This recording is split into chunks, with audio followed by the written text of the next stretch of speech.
আমরা এখন দাঁড়িয়ে রয়েছি সংকল্প হোমস্টে, যেটা নিউ দীঘার বুকে একদম জগন্নাথ সংলগ্নে। যারা মন্দিরের আশপাশের রাত্রিবাসের ঠিকানা খুঁজতে আছে তাদের জন্য কিন্তু আজকের এই গল্পটা। ছোট্ট একটা হোমস্টে, যে হোমস্টেতে কিন্তু প্যাকেজিং শুরু হচ্ছে মাত্র 550 টাকা থেকে, ফুটিং লজিং মানে থাকা খাওয়ার ব্যবস্থা। তার আগে জানতে হবে তোমরা এখানে আসবে কি করে। কলকাতা থেকে যে কোনো একটা রাত্রিগামী বাস ধরো বা হাওড়া থেকে যে কোনো ট্রেন ধরো, চলে আসো তোমরা দীঘাতে। দীঘাতে চলে আসলাম কিন্তু নিউ দীঘার একদম জগন্নাথ মন্দিরের সামনে নামবে। এই রয়েছে চৈতন্য দ্বার। চৈতন্য দ্বারের পাশ দিয়ে ঢুকে যাবে 6 নম্বর গেট, একদম সোজা এক রাস্তা। 6 নম্বর গেটের সামনেই রয়েছে সংকল্প হোমস্টে, যেটা আমি এখন দাঁড়িয়ে রয়েছে তার রুফটপে।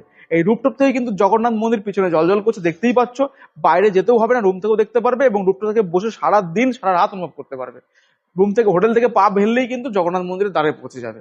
এই তো গেল হোটেল। এইবার এই হোটেলের রুম টুর আমার সঙ্গে একবার দেখিয়ে দিই ছোট্ট করে। কিন্তু একদমই ফুল সংকল্প হোটেলে আমরা কিন্তু হোমরাইটি মেনটেন্স করে ঢুকে গেলাম রুমের ভিতরে। এই হচ্ছে একটা শর্ট ভিডিও আমাদের সঙ্গে রুম টু শেয়ার করে দিই। এই হচ্ছে রুম। রুমে কিন্তু খাট রয়েছে বস। তোমরা দীঘাতে এসে জগন্নাথ মন্দিরের সামনে কিন্তু থাকতে পারবে সংকল্প হোমস্টেতে, এরকম খাটে ঘুমাতে পারবে। মিনিমাম 3 জন, ম্যাক্সিমাম 4 জন থাকতে পারবে। এই হচ্ছে কিন্তু তোমরা রুমের ডেকোরেশন, যেখানে চেয়ার রয়েছে, একটা টি টেবিল রয়েছে, আর যদি বলি এই জায়গাটা আয়না রয়েছে এবং সাজগোজ করার জিনিসপত্র রাখার জন্য একটা জায়গা রয়েছে।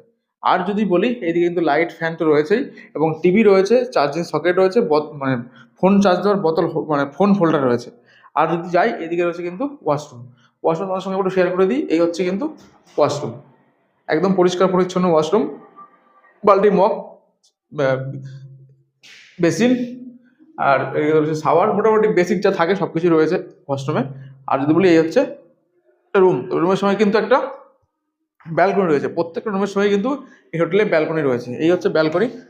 যদি খুলি, ছোট্ট একটা ব্যালকনি, প্রাইভেট ব্যালকনি, যেখান থেকে ভিউ অনুভব করতে পারবে এবং বন্ধু বান্ধব ফ্যামিলি বিভিন্ন সঙ্গে একটু টাইম স্পেন্ড করতে পারবে।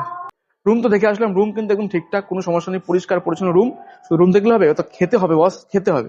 3 টাইম কিন্তু ফুড রয়েছে, সেই ফুডটা একবার দেখে নিই এক ঝলক। চলো, আমরা এখন চলে এসেছি কিন্তু একদম ব্রেকফাস্ট টেবিলে। ব্রেকফাস্টে কি রয়েছে, লুচি রয়েছে 5-6 পিস করে এবং তরকারি রয়েছে। তোমরা যদি মনে করো বেড আমলেট খাবে, বেড আমলেটও পেয়ে যাবে।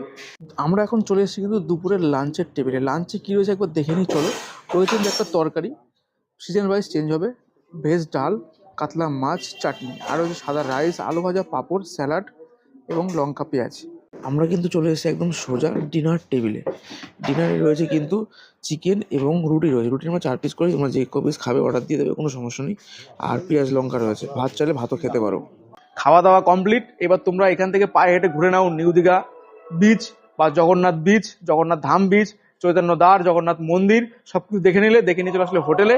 একদম 1 রাত 2 দিনের দীঘা কিন্তু সুন্দর ভ্রমণ, বাজেট ফ্রেন্ডলি ট্যুর এবং মন্দিরের সামনে কিন্তু রাত্রি বাস করা হোটেলের খোঁজ।